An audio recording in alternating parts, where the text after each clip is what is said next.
Le mûrier de la mamie. Suite, chapitre 2. La nourriture du lien. Après le 4 heures venait la garderie jusqu'à 18 heures. Puis les parents venaient récupérer les enfants. Je voyais arriver les flots de maman, se précipitant pour les embrasser, pressés de les retrouver. Je me rappelle d'ailleurs que je n'y voyais jamais de papa. Puis la vague s'étant retirée, il ne restait que la directrice et moi. Ma mère était toujours très en retard, idem pour mes frères quand c'était à leur tour de venir. La directrice de l'école était agacée, me le faisait savoir, et je me sentais coupable, alors que j'en étais victime. J'essayais même de les excuser auprès d'elle. Pourtant, j'avais faim. J'étais à l'école depuis 8 heures le matin.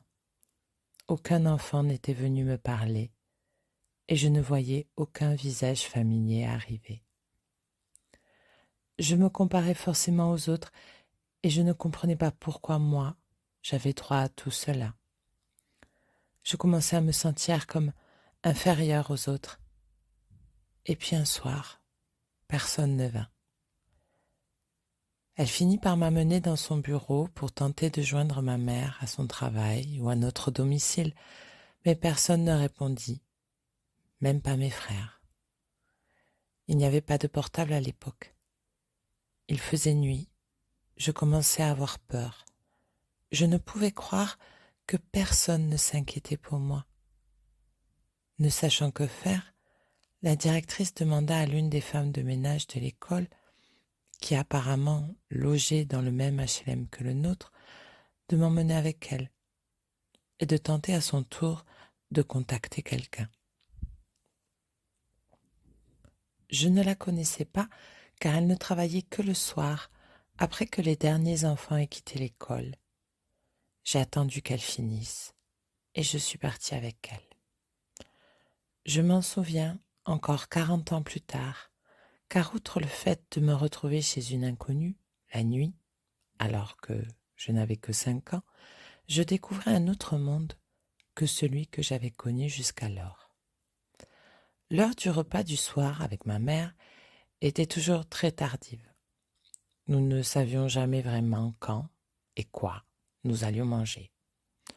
Puis au bout d'un moment, n'y tenant plus, nous demandions à ma mère quand le dîner serait prêt. Elle répondait, toujours agacée, qu'elle n'avait pas que ça à faire. Ma mère n'aimait pas cuisiner. Elle n'aimait pas recevoir. Elle n'aimait pas partager. Elle n'aimait pas dépenser de l'argent pour cela. Elle n'invitait d'ailleurs jamais personne à la maison non plus, ni famille, et quasiment pas d'amis non plus. Mais ce qu'elle n'aimait encore moins, c'est que nous exprimions la moindre réflexion à son encontre. La critique était interdite. Le ressenti également. La dame de service de l'école était mariée et avait 2 enfants en bas âge. Elle les retrouvait avec joie, leur faisant un câlin. Cette chaleur qui émanait à peine rentrée dans ce foyer me fit grande impression. J'étais tellement angoissée à l'idée de rentrer dans le mien. Ma mère tournoyait dans l'appartement, sans que je sache dans quel but.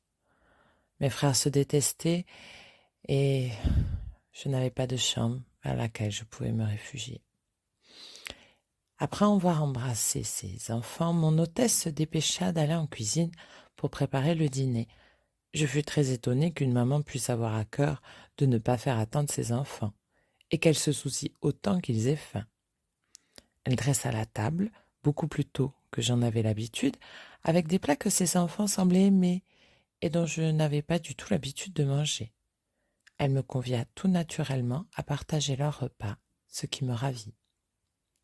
Je m'assis entre la chaise haute où trônait son plus jeune fils d'à peine 1 an et sa fille de 3 ans qui était assise à côté de moi. Ils étaient doux et calmes. Je me mis à rêver d'être leur grande sœur. Madame donnait la béquille tendrement et patiemment à son fils, à qui elle souriait à chaque fois qu'il ouvrait la bouche pour happer la cuillère de nourriture qu'elle lui tendait. Je remarquai tout de suite la différence extrême avec l'ambiance de nos repas. Ici, tout était fait dans la douceur et la satisfaction. Chez moi, tout était tendu et hostile. Nous avions tellement faim, arrivé à l'heure du repas, que nous nous jetions sur les plats, mes frères s'insultaient, se tapaient, nous nous disputions la nourriture, ou nous étions silencieux et résignés à la vue de ce que ma mère nous avait préparé. Des plats fades, sans envie, sans saveur, sans calories. Ainsi, ce soir-là, je me souviens encore de ce qui pour moi fut un festin à l'époque. De la purée, des saucisses de Strasbourg et un flan au caramel pour dessert. C'était la première fois que j'en goûtais. Cela m'avait émerveillée. Les portions étaient généreuses, c'était bon et je pus manger à ma faim. Ma mère, détestant le gaspillage, n'achetait que le strict nécessaire et jamais d'aliments transformés. De toute façon, elle ne faisait que ce dont elle avait envie de faire et pas ce dont nous avions envie, nous. Elle n'achetait jamais de sucreries et rarement des biscuits. Elle invoquait le fait que nous mangions trop vite un paquet de biscuits à 3. C'était notre faute. Nous avions parfois droit à un pot de crème de marron quand elle faisait des crêpes 2 à 3 fois par an, et c'était tout. Ce repas-là fut pour moi inoubliable, car elle me montra que la nourriture, les repas, la famille, en somme la vie, ne s'arrêtaient pas qu'à ce que je connaissais. Ce fut comme une lueur d'espoir qu'il y avait autre chose que ce que je vivais, que la douceur et la générosité pouvaient prendre le pas sur l'hostilité et la restriction. Après avoir fini de dîner, il devait être 20h30, ma mère vint me récupérer. Elle remercia chaleureusement cette brave dame, puis nous rentrâmes à l'appartement qui était situé dans le bâtiment d'à côté. J'étais tellement bouleversée que je ne dis rien. J'attendais que ma mère me raconte ce qui s'était passé. Peut-être était-ce grave, une catastrophe. J'avais tout imaginé. Ma mère avait été victime d'un accident, ou peut-être l'un de mes frères. Mais il n'en était rien. Elle ne me donna d'ailleurs aucune explication. Je suis allée même jusqu'à me demander si tout cela avait été en fait organisé, si ce n'était pas finalement une situation normale que je ne comprenais pas du fait de mon très jeune âge. Je doutais même de la légitimité de mon émoi. Surtout qu'elle ne ressemblait pas du tout à une mère inquiète. C'était même pire. Elle était radieuse, presque mielleuse, comme si elle avait reçu une bonne nouvelle, en totale contradiction avec ce que je vivais moi. Sa réaction me fit presque peur. De retour à l'appartement, ce fut la double peine. Ma mère, à peine rentrée, me laissa dans le vestibule et partit dans la cuisine. Mes frères ne me regardèrent même pas.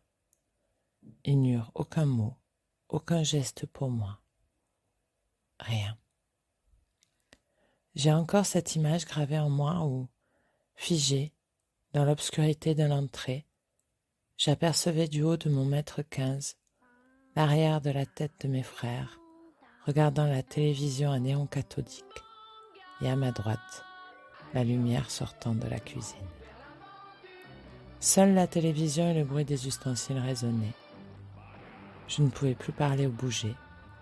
J'étais tétanisée. J'étais face à une cruelle évidence. Ma présence ne comptait pour personne. Je ne savais plus où me mettre. Je n'avais pas de chambre, pas d'endroit où aller me réfugier.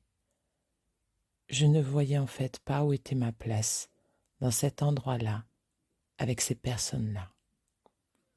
Je ne me sentais plus exister, voire en sécurité, chez des inconnus, que dans ma propre maison. Je ne dormis pas cette nuit-là. J'étais choquée. Je me refaisais le film de ce que j'avais pu dire ou faire pour mériter autant d'indifférence, sans en connaître évidemment la réponse.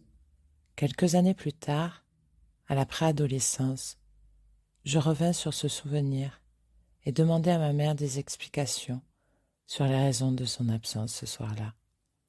D'abord, elle minimisa l'événement, puis mon ressenti. Ne sachant que répondre face à mes arguments, elle se dédouana, agacée, en rejetant la faute sur mon frère aîné, âgé de 15 ans à l'époque. Puis, quelques années plus tard, elle me raconta ce qu'elle faisait, ses habitudes, qui elle fréquentait à cette époque-là, et je compris où elle était. Elle était juste en très bonne compagnie.